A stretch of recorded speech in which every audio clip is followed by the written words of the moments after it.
Shalom. Dan hari ini saya khotbah tentang nilai kasih dalam hubungan. Ada 5 nilai kasih dalam hubungan. Yang pertama, ketulusan. Yang kedua, penghargaan. Yang ketiga, kesetiaan. Yang keempat, pengorbanan. Dan yang kelima, pengampunan.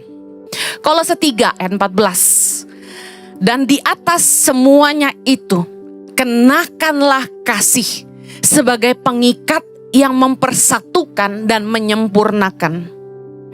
Kasihlah yang membuat kita bisa menghargai perbedaan. Kasih yang membuat kita bisa bersatu. Despite of kekurangan, perbedaan pandangan, beda latar belakang, beda warna kulit, kita semua bisa sama-sama karena kasih. Amen. Dan di dalam pernikahan penting sekali kasih menjadi satu-satunya alasan kenapa kita menikah. Karena kasih merupakan fondasi terkuat, alat perekat terbaik dalam hubungan. Orang gak boleh nikah bukan karena cinta. Jangan nikah karena harta. Jangan nikah karena wajah. Jangan nikah karena status sosial aja.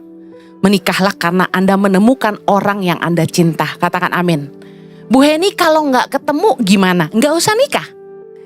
Karena nikah karena cinta aja, itu pergumulannya luar biasa. Apalagi kalau gak nikah karena cinta. Saya akan khotbah tentang pengorbanan dan pengampunan sebagai salah satu nilai kasih dalam hubungan. Pengorbanan Kristus adalah bukti kasih Allah dalam hidup kita. Amen. Yohanes 3 ayat 16. Karena begitu besar kasih Allah akan dunia ini, sehingga ia telah mengaruniakan anaknya yang tunggal, supaya setiap orang yang percaya kepadanya tidak binasa, melainkan beroleh hidup yang kekal. Tanda kasih Tuhan dalam hidup kita adalah Dia mengaruniakan, Dia memberikan anaknya yang tunggal, Dia memberikan yang terbaik dalam hidupnya bagi kita. Tanda orang mengasihi, Dia memberi. Katakan amin. Tanda kasih yang kedua, kenapa Bapa memberikan Yesus bagi kita? Untuk menebus dosa kita. Tanda kasih yang kedua adalah orang mau mengampuni. Jadi dalam hubungan ada kasih akan terbukti ketika orang berani berkorban, mau memberi. Tanda kasih itu memberi. Cara orang mengasihi itu berbeda-beda, tapi orang yang mengasihi pasti dia memberi. Saya termasuk orang yang hobi ngasih hadiah. Gift saya adalah kemurahan hati. Karunia dari Tuhan adalah kemurahan hati. Makanya dipercayakannya nolong orang miskin. Nah, setiap kali saya pergi kemanapun, ke luar negeri, ke luar kota, tidak pernah tidak bawa pulang oleh-oleh. Kadang-kadang kesel sama diri sendiri. Karena apa? Seringkali persembahan kasih yang saya peroleh dari pelayanan itu habis bahkan kurang buat beli oleh-oleh. Ke Israel aja contohnya. Persembahan kasih saya habis cuma buat beli oleh-oleh. Bahkan kadang-kadang kurang, saya harus nombok. Tiap kali berangkat, saya sudah dalam hati gini. Kan ke Israel itu 1 tahun bisa 3-4 kali. Jadi saya bilang sama suami saya, kali ini gak usah beli oleh-oleh ya. Kan kemarin bulan lalu baru pergi gitu. Baru bagi-bagi oleh-oleh. Tapi gak bisa. Begitu berangkat tetap beli. Karena lihat ini ingat. Si Rike doyan korma loh. Jalan dikit. Si itu suka wine manis loh. Jadi selalu ingat orang-orang yang saya kasihi. Jadi gak pernah gak bawa pulang oleh-oleh. Anak-anak asrama. Dulu cuma berapa? 6 pertama-tama. Sekarang 76. Januari nambah lagi. Setiap kali ulang tahun kan mama harus kasih kado. Mama kan. Dari yayasan kan beda. Jadi dulu kalau ulang tahun saya ngasih angpau. Angpau full price angpaunya. Anak makin banyak, makin berat saudara. 1 bulan yang ulang tahun bisa 5. Bulan berapa tuh ya saya babak belur. Soalnya staf ulang tahun, anak-anak ulang tahun. Sampai ada yang saya pura-pura merem lah gak kasih angpau lagi. Habis banyak banget. Nah, orang kalau mengasihi gak mungkin gak memberi. Tadi suami saya khotbah juga. Kita tuh nggak janjian. Dia siapin khotbah sendiri, saya siapin khotbah sendiri. Tapi isi khotbahnya bisa sama. Dia khotbah ini juga tadi.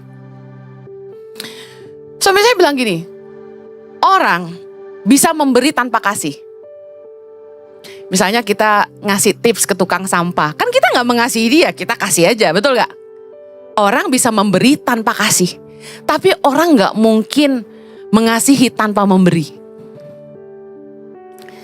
Tanda orang mengasihi itu dia biasanya kasih hadiah, kasih uang, kasih waktu, kasih perhatian, kasih pelayanan, tenaga, sentuhan, pelukan, pujian. Bahasa kasih tiap orang beda. Nah, kalau orang mau mengasihi, dia pasti mau berkorban. Masih ingat ketika Anda jatuh cinta pertama kali, siapa yang pernah jatuh cinta? Angkat tangan. Supaya saya nggak ngomong sama orang yang nggak ngerti apa-apa gitu. Sedikit. Hah? Saya mau tanya sekali lagi, jangan malu-malu dong, jangan ada dusta di antara kita. Siapa di sini yang pernah jatuh cinta? Angkat tangan. Ada yang belum loh. Perawan ting-ting Eka. Saya kasih tahu, waktu kita jatuh cinta, kita korbanin waktu, pulsa HP, ada amin. Kita tidur begadang. Saya ingat dulu kalau pacaran, telepon tuh bisa jam-jaman, padahal udah ngantuk. Benar gak? Tapi gak mau dimatiin teleponnya. Ada aja bahan omongannya. Padahal pulsa kan jalan terus, gak kayak zaman sekarang. Kan antar Telkomsel ada free data apa tuh buat pulsa telepon gitu ya. Zaman sekarang, zaman dulu kan enggak, bos. Dulu pernah ada cowok naksir saya, bukan Pak Jojo. Saya di Australia, dia di Indonesia. Dia telepon saya tiap pagi, nemenin saya naik bus ke sekolah. Tinggal di Australia kan kita naik bus gitu. Perjalanan dari tempat saya tinggal di Kings Grove, saya sekolah di New South Wales Uni waktu itu di daerah Kingsford ya, kalau tahu Australia Sydney, itu 45 menit kurang lebih. Jadi selama itulah dia nemenin saya di bus dengan telepon. Ini cowok naksir saya sampai sedahsyat itu. Mamanya bayar tagihan telepon 7 juta zaman itu. Tiba-tiba mamanya datang ke Sydney pengen lihat nih cewek yang bikin anak gua telepon tiap hari, ini siapa gitu. Begitu datang ternyata ceweknya punya pacar. Pacarnya Jojo. Dimarahin anaknya habis-habisan. Ngapain kamu teleponin pacar orang? Ya kalau saya mah seneng-seneng aja ditemenin ke sekolah ya kan. Tapi orang tuh kalau cinta rela berkorban, bayar pulsa mahal, nggak tidur sampai subuh. Siapa di sini kalau pacaran sampai subuh? Apalagi pulsa gratis. Tadi Jojo khotbah juga ambil ilustrasi tentang telepon. Saya jadi ingat gitu. Kita kalau mau matiin telepon, kamu matiin duluan deh. Enggak, kamu aja. Enggak, kamu yang matiin gitu ya. Ingat gak? Gelebay banget ya kan? Satu-satunya pacar saya yang nelepon saya gak lama tuh cuma Jojo loh. Kalau cowok-cowok lain yang neleponin saya, apalagi yang naksir gitu, telepon tuh bisa jam-jaman, ada aja yang diceritain gitu loh. Dan gak ngantuk. Lihat, orang kalau mengasihi pasti mau berkorban. Mama saya dulu gak setuju saya pacaran sama Jojo. Mama saya lihat dia udah anak kecil, kan kita pacaran masih sekolah, masih SMA kan. Dia bilang gini, ngapain lu pacaran sama si Dodo itu? Tampang anak bandel katanya gitu. Jadi kita tuh gak disetujuin tuh lama ya, gak disetujuin ya. Nah, saya pernah satu kali dipukulin sama mama saya. Gara-gara ketahuan pacaran sama Jojo. Pulang sekolah dijemput naik motor. Naik motor gede kan, keren kan? Gue dibonceng. Mama saya punya mata-mata di mana-mana. Mama saya di luar negeri, dia bisa tahu saya dibonceng Jojo. Oh, mama saya pulang saya dihajar, digamparin habis-habisan. Bayangin tuh. Tapi demi cintaku padamu, Aku berkorban dipukulin mamaku. Beneran loh. Suamiku tuh sampai takut sama mamaku gitu ya, nggak berani ke rumah. Dia parkir mobil jauh-jauh, bawain saya bunga, bawain saya kue tart di hari Valentine. Saya masih ingat sampai hari ini. Kue tartnya bentuk love, warna pink, dan bunga buke gitu. Dan itu tuh masih SMA, bayangin. Dia parkir jauh-jauh. Padahal saya tahu duit jajan dia tuh gak seberapa. Saya juga heran, duit dari mana dia bisa beliin gue kue sama buke. Karena zaman itu saya tahu dia kere. Orang dia traktir saya hari Valentine, kami makan di Gendy Steak. Zaman dulu Gendy itu keren loh. Saya tahu dia gak punya duit. Saya lihat di kolong meja dia oper-operan duit sama teman. Buat bayarin kami makan sama Husin dan Jacqueline double date waktu itu. Saya pikir kasihan banget. Karena sebelum sama Jojo, saya tuh pacaran sama cowok yang usianya lebih tua gitu loh. Umur beda 6 tahun, beda 8 tahun. Jadi cowok-cowok yang udah punya uang. Jadi pacaran sama anak sekolahan tuh lucu juga gitu. Gak punya duit dia zaman itu ya. Sekarang sudah ada ya. Tapi lihat, saya mikir berapa sebulan dia gak jajan, berarti nabung buat gue. Demi bisa beliin kue tart Valentine dan bunga. Atau kamu nyolong duit mama waktu itu? Orang kalau mengasihi pasti mau berkorban. Orang tua, Anda sayang sama anak Anda. Ada di sini yang punya anak? Ingat waktu baby baru lahir, capek gak? Capek banget. Anak bayi tuh lucu. Saya suka baby. Wangi minyak telon ya kan. Lucu gitu. Aku suka gitu sama baby. Tapi kalau udah nangis, ngeselin. Bener gak? Tapi mama, sekesel-keselnya kamu tabokin tuh bayi? Enggak kan? Tidur cuma 2 jam, nyusuin lagi. Perasaan kita belum tidur, dia udah nangis lagi. Saya ingat dulu saya pertama kali ngurus Chloe Zoe. Mau makan susah, mau mandi susah. Saya tuh sampai buru-buru mandi tuh pintu dibuka. Chloe tuh nangis terus, maunya digendong. Jadi saya buka pintu kamar mandi, saya teriak-teriak. Tunggu sayang, tunggu baby. Waduh, mandi cepet. Udah gak tahu deh bersih apa enggak. Makan. Saking gak punya waktu buat masak karena ngurus anak bayi kembar sendirian di Australia. Saya cuma makan roti tawar pakai mentega sama meses. Waduh, itu saking laparnya, karena ibu-ibu yang menyusui pasti paham ya. Menyusui itu lapar banget bos. Lebih lapar daripada waktu hamil. Jadi saking laparnya saya cepet-cepet bikin roti tawar. 1 kali makan bisa 5 tangkep saking lapar. Nyusuin anak 2, bayangin. Alhasil itu karbo, butter, dan meses masuk ke badan, bengkak saya gendut. Bum bum bum bum gitu. Bayangin pengorbananku.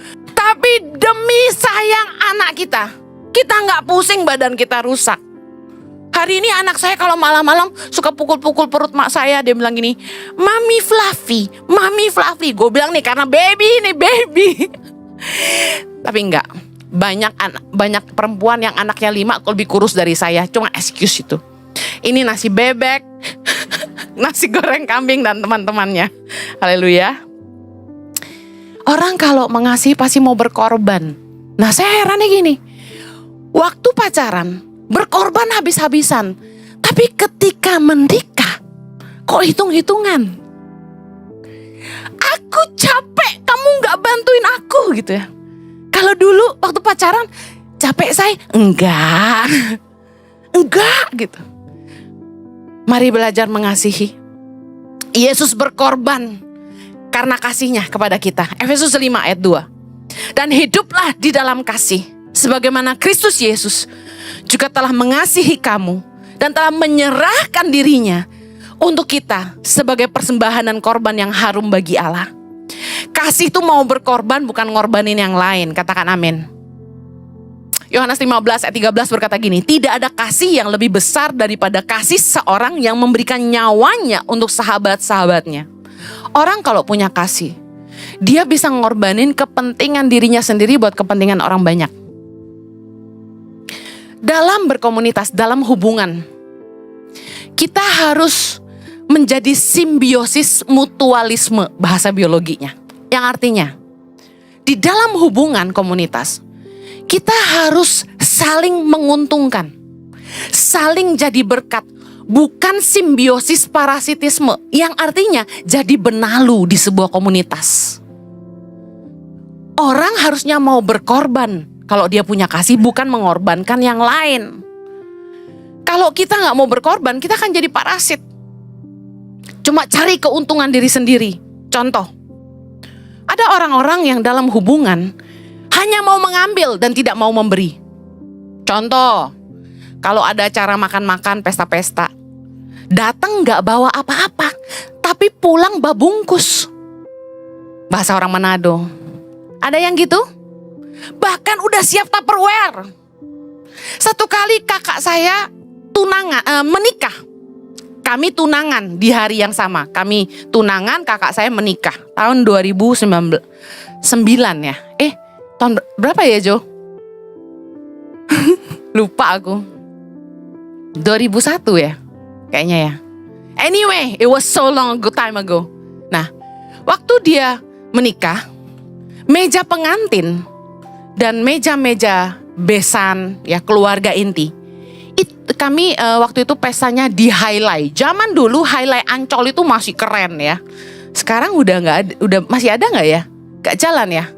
Maklum nggak pernah keluar Kelapa Gading. Masih jalan nggak ya highlight? Nah, udah nggak ya. Zaman dulu masih keren banget. Dibukalah 6 atau 7 meja itu keluarga inti.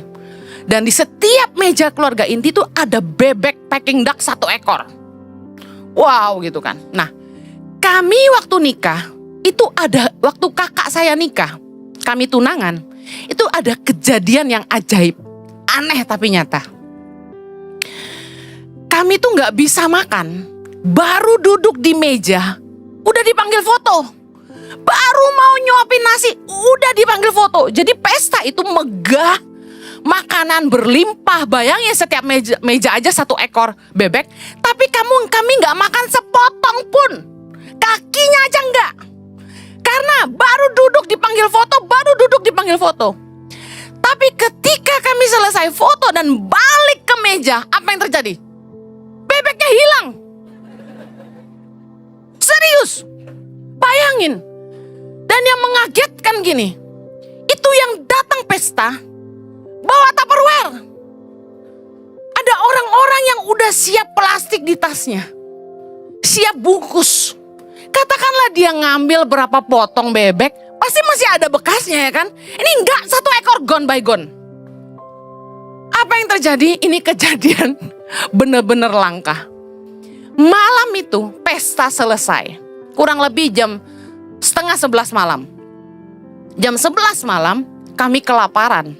Saya, Jojo, kakak saya dan istrinya, calon pengantin baru itu kelaparan karena kami belum makan. Akhirnya kami pergi makan nasi Padang di Gunung Sahari. Yang lebih mengenaskan karena sudah malam, Padang itu udah gak ada apa-apa. Rendang aja gak ada. Mana ada Padang gak ada rendang coba.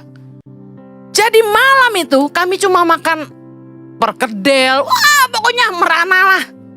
Tahu gara-gara apa? Kakak saya itu sebelum nikah pernah bercanda sama calon istrinya waktu itu. Cak, nama istrinya Lisa, panggilnya Ica. Nanti kita kalau kawin jangan mahal-mahal ya. Pestanya di restoran Padang aja, dia bilang gitu. Beneran loh, terjadi sesuai perkataanmu. Jangan main-main, jangan suka ngomong sembarangan. Pestanya mewah, bebek segala ada, kita gak makan. Gara-gara ucapan dia malam itu kita benar-benar makan Padang. Tapi saya lihat orang yang jadi benalu, parasit, datang tuh cuma buat ngambil. datang gak bawa apa-apa, pulang babungkus. Orang-orang yang mentalnya parasit jadi benalu, itu selalu maunya enaknya aja. Datang ke sebuah komunitas, kalau gak suka dia pergi. Cuma mau enaknya, gak ada nilai pengorbanannya. Contoh, waktu kita mulai gereja ICI, orang-orang mulai komentar, AC-nya panas katanya. Saya dikasih tahu sama salah satu teman yang datang ke ICI juga. Hen, temen gua dia bilang, suaminya cerita, istrinya gak mau ke gereja ICI, suaminya mau. Suaminya suka sama lu katanya. Istrinya mau pindah gereja aja.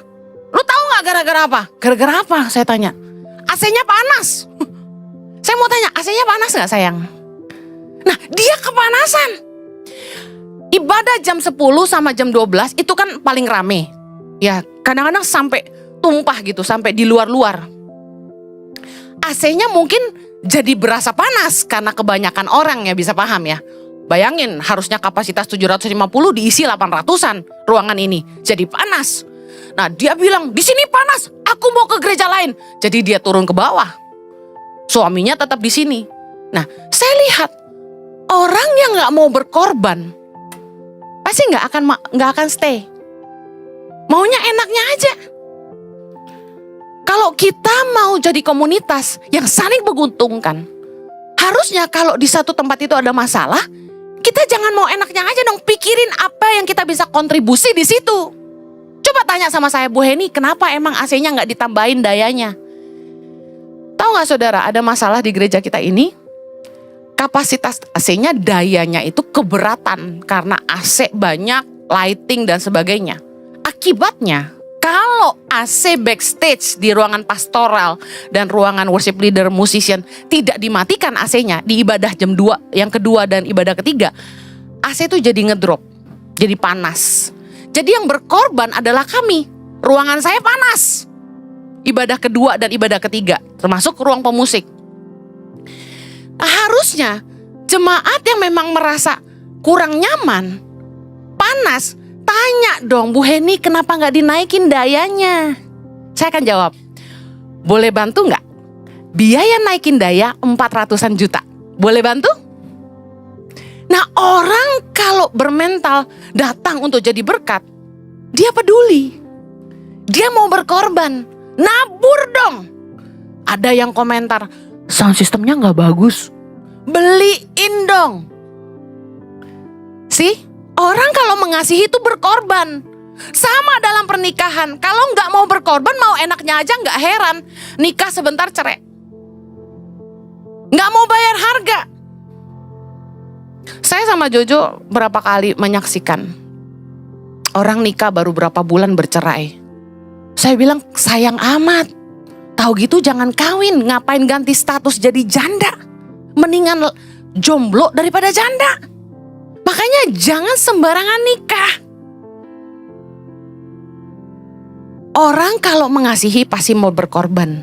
Ada lagi, masuk ke komunitas untuk cari koneksi. Kenapa butuh koneksi? Buat jualan asuransi. Nah, di sini siapa yang jualan asuransi, angkat tangan? Gak ngaku. Padahal kalau Anda angkat tangan mungkin jemaat jadi tahu loh Anda jualan asuransi. Kalau mereka butuh mereka beli. Ayo angkat tangan yang jualan asuransi. Gak mau juga. Saya mendapati khotbah-khotbah saya tentang asuransi dipakai buat jualan. Jangan lupa komisinya dibagi ya. Nah, ada teman satu kali, dia ikut komsel berbagai gereja. Gereja A, dia ikut komselnya. Gereja B, dia ikut komselnya. Dia ikut berbagai komunitas. Tapi mentalitasnya mau cari keuntungan diri sendiri. Bukan mau berkorban. Kenapa dia masuk ke sebanyak komunitas? Supaya punya koneksi banyak buat jualan asuransi. Ini gak tulus. Kalau kita mengasihi, orang itu gini loh, temen sakit, masuk rumah sakit, biarpun dia gak beli asuransi sama kita, kita kunjungin dong ke rumah sakit. Kita beliin obat kek, kita antar buah kek. Jangan kita nggak punya kasih, jualan asuransi. Saya kasih tahu ya, siapa di sini yang belum punya asuransi? Angkat tangan. Nggak ada? Semua udah punya asuransi. Nah, satu kali Tuhan kasih saya hikmat gini. Beli asuransi itu seperti cari istri. Kenapa? Asuransi paling kita butuhkan di masa tua. Kita butuh asuransi itu justru di saat badan kita udah mulai butuh direparasi. Nah, jangan beli asuransi sama orang yang gak akan bersama-sama terus sama kamu sampai tua. Karena begitu kamu tua dan kamu butuh klaim asuransi, kamu mau cari dia kemana? Satu kali saya punya teman yang nawarin saya asuransi. Karena kami berteman ya, saya pikir kasihan, ya udah saya beli aja sama dia. Apa yang terjadi? Kurang lebih tahun lalu atau awal tahun ini ya, ibu masuk rumah sakit. Awal tahun ini ya. Saya tiba-tiba ngedrop, asam lambung naik, diare luar biasa, lemes, akhirnya saya dilarikan ke rumah sakit. Nah, waktu itu suami saya nggak ada. Jadi saya sendirian, ditemenin staf satu.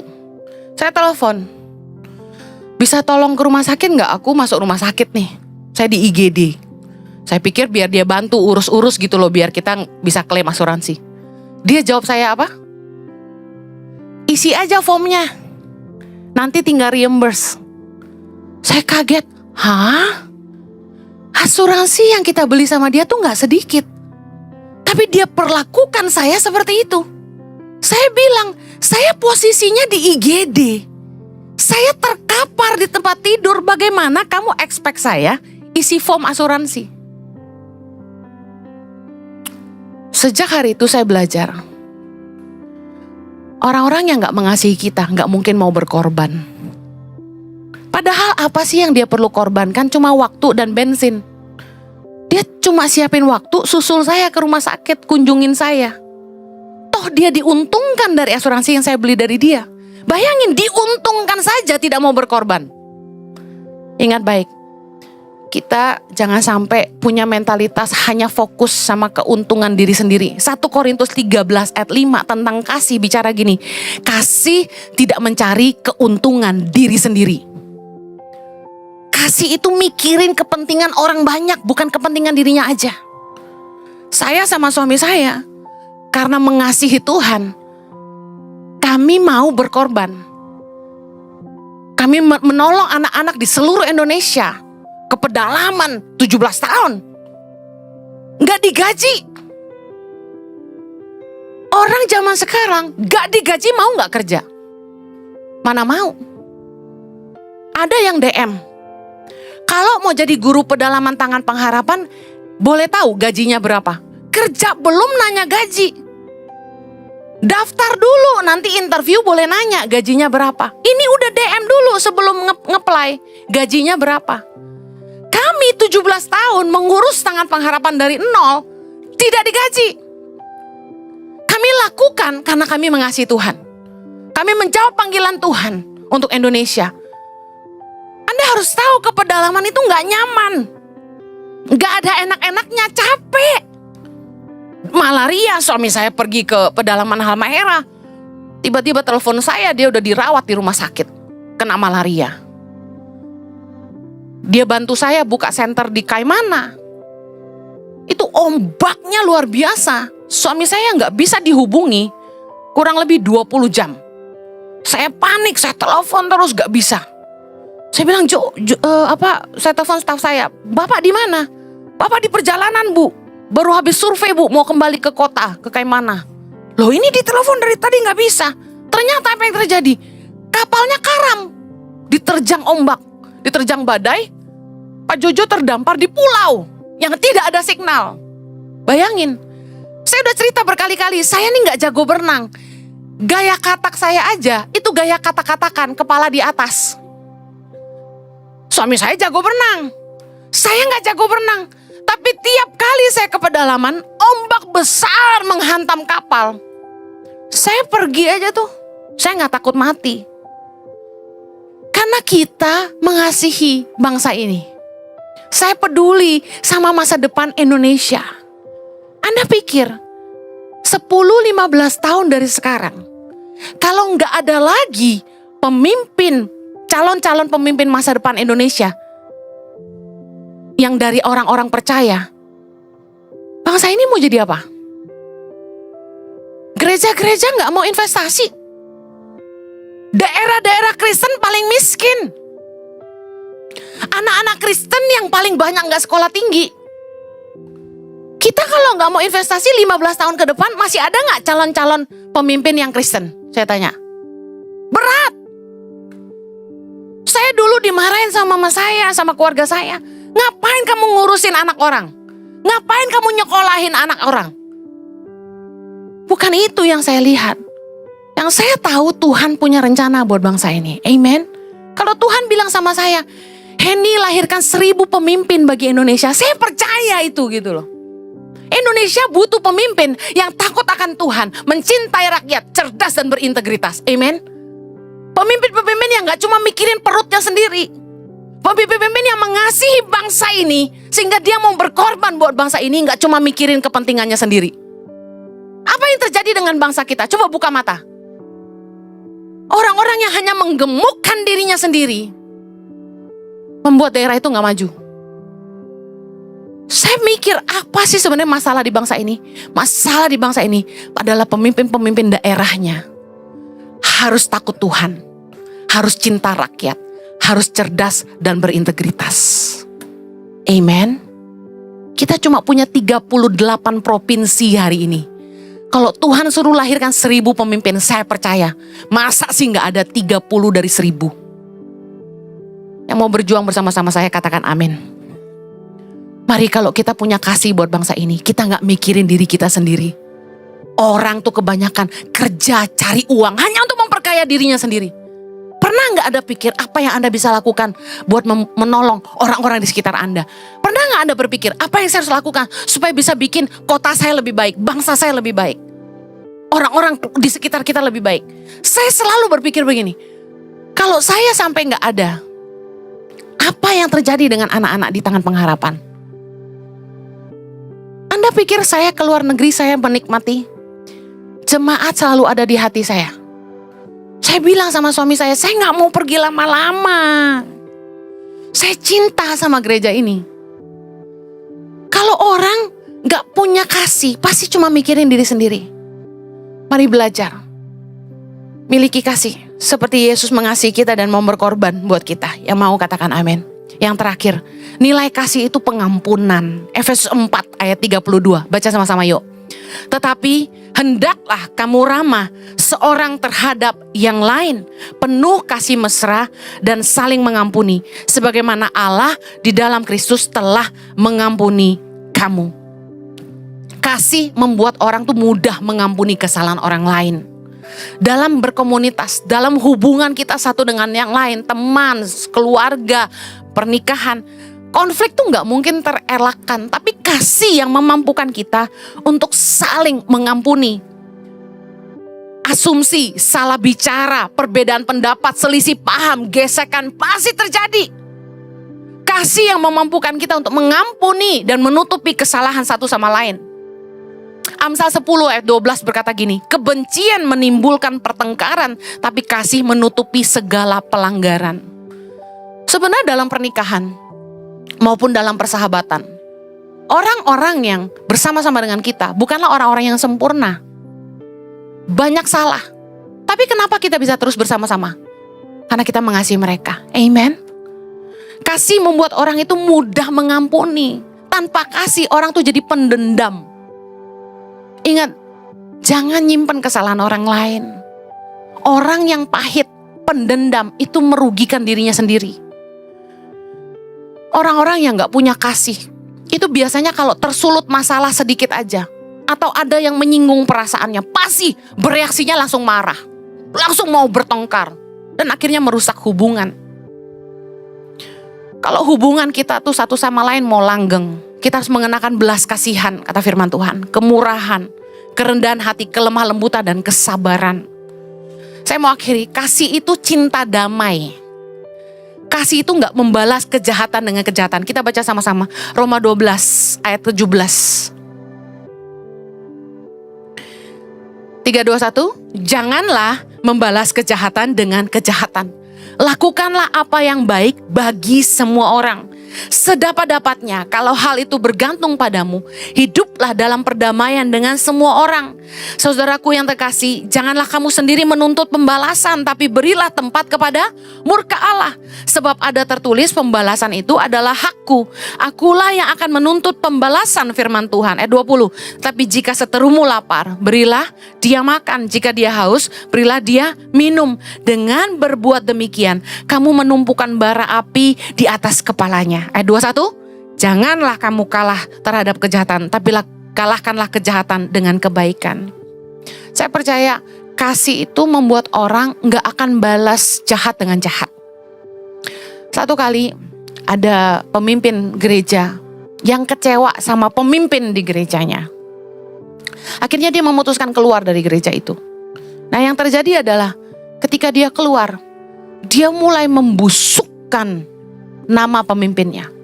Dia mulai cerita yang jelek-jelek tentang pemimpinnya kemana-mana. Bahkan dia mulai bawa orang-orang dari gereja itu untuk ikut sama dia keluar dari gereja itu. Saya bilang sama suami saya, orang ini datang cari kami, minta ketemu kami. Saya ngomong sama suami saya, hati-hati. Dari cara orang membalas perbuatan jahat, kita bisa lihat isi hatinya. Saya pernah khotbah, orang baik akan tetap baik meskipun orang gak baik.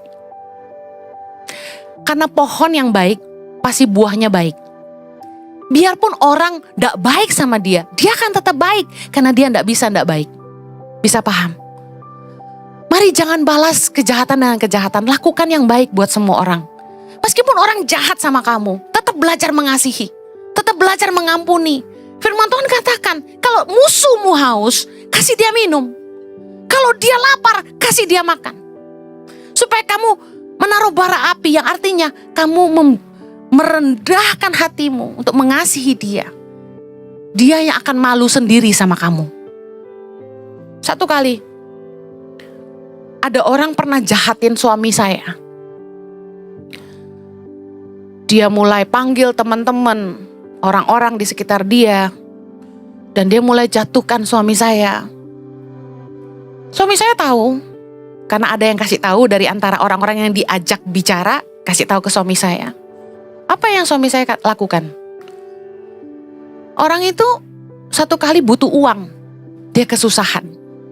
Anehnya gini, Tuhan izinkan, kok dia bisa datangnya ke suami saya, orang yang dia jahatin gitu loh. Apa yang suami saya lakukan? Sebenarnya kalau secara daging, orang jahat sama kita marah gak? Marah. Tapi orang yang baik akan tetap baik meskipun orang gak baik. Orang kalau punya kasih, dia akan tetap mengasihi meskipun orang membenci. Suami saya bantu dia. Dia bilang, sorry aku butuh uang. Aku gak punya uang, bisa bantu gak? Suami saya bantu. Suami saya tabur. Anda kalau mau lihat hatimu seperti apa? Coba lihat waktu orang gak baik sama kamu, kamu tetap baik gak sama dia? Kalau Anda balas kejahatan dengan kejahatan, Anda gak punya kasih. Kalau suamimu selingkuh,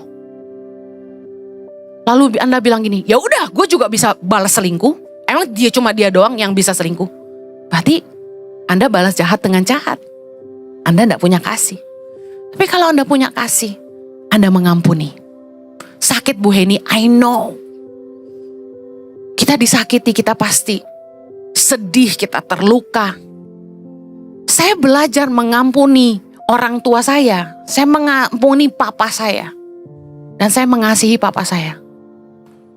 Papa yang gak pernah bertanggung jawab atas hidup saya, yang tidak membesarkan saya, tidak menafkahi saya, tidak jadi teladan dalam hidup saya. Tapi saya mengasihi papa saya. Gimana pun salahnya orang tua saya sama saya gak bisa benci sama mereka. Kadang-kadang kayak gak masuk akal. Harusnya orang tua udah telantarin kita tuh marah sama mereka, betul gak? Kita gak mau urus mereka di masa tua. Tapi saya gak bisa.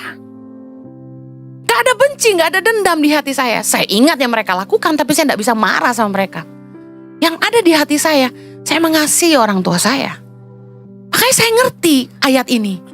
Kalau Anda punya kasih, Anda gak mungkin bisa membenci. It's impossible to hate someone when you love them. Sama dalam hubungan pernikahan. Konflik-konflik yang terjadi. Suami istri saling melukai. Tapi tidak membuat kita berhenti saling mencintai.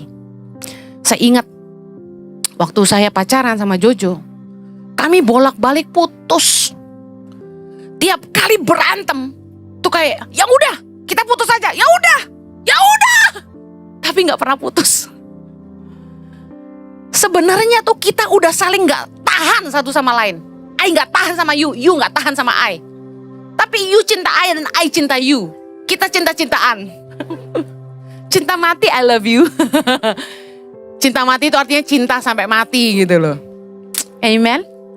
Saya percaya ada di sini orang-orang yang dimampukan Tuhan. Saya nggak tahu apa yang Anda alami, tapi malam hari ini, sore hari ini, berdoa yuk, minta kasih Tuhan membaharui hatimu, memampukan kamu untuk mengampuni lagi dan mengasihi lagi. Yang mau katakan amin. Kita berdoa. Bapa di sorga, kami bersyukur buat kasih-Mu dalam hidup kami. Kami belajar bahwa di dalam kasih itu ada pengorbanan. Kasih mau memberi. Kasih gak cuma ngambil. Kasih gak cuma ngambil keputusan untuk menguntungkan diri sendiri. Tapi kasih mau berkorban buat orang lain. Berdoa agar kami juga boleh belajar mengasihi seperti Tuhan mengasihi kami. Kami mau punya hati yang mau mengampuni orang-orang yang bersalah kepada kami. Sore hari Tuhan kami buka hati kami di hadapan-Mu. Mari yang butuh kasih Tuhan, perbaharuilah kasih-Mu dalam hati kami. Curahkanlah kasih dari tempat maha tinggi. Banjiri, hujani kami dengan kasih-Mu. Kasih-Mu Tuhan yang memampukan kami untuk terus mengampuni. Kasih-Mu yang memampukan kami untuk terus menerima, mengalah, mengerti, dan bisa saling memahami satu sama lain. Tuhan mampukan kami dengan kasih-Mu. Kami mau mengampuni. Katakan saya mau mengampuni. Curahkan kasih-Mu Tuhan. Kami butuh kasih-Mu. Supaya jangan ada satupun dari kami yang membalas jahat dengan jahat. Tapi kami boleh melakukan kebajikan buat hidup banyak orang. Di dalam nama Yesus. Dalam nama Yesus. Pulihkan hubungan rumah tangga. Pulihkan hubungan kakak adik yang rusak. Pulihkan hubungan orang tua dan anak. Pulihkan hubungan persahabatan yang rusak. Tuhan kami berdoa kasih-Mu memampukan kami untuk saling mengampuni. Di dalam nama Yesus. Di dalam nama Yesus. Sebentar kami akan pulang ke rumah kami masing-masing. Kami percaya berkat-Mu menyertai kami. Di dalam nama Yesus. Yang diberkati Tuhan sama-sama kita katakan. Amen. Have a blessed weekend. God bless you.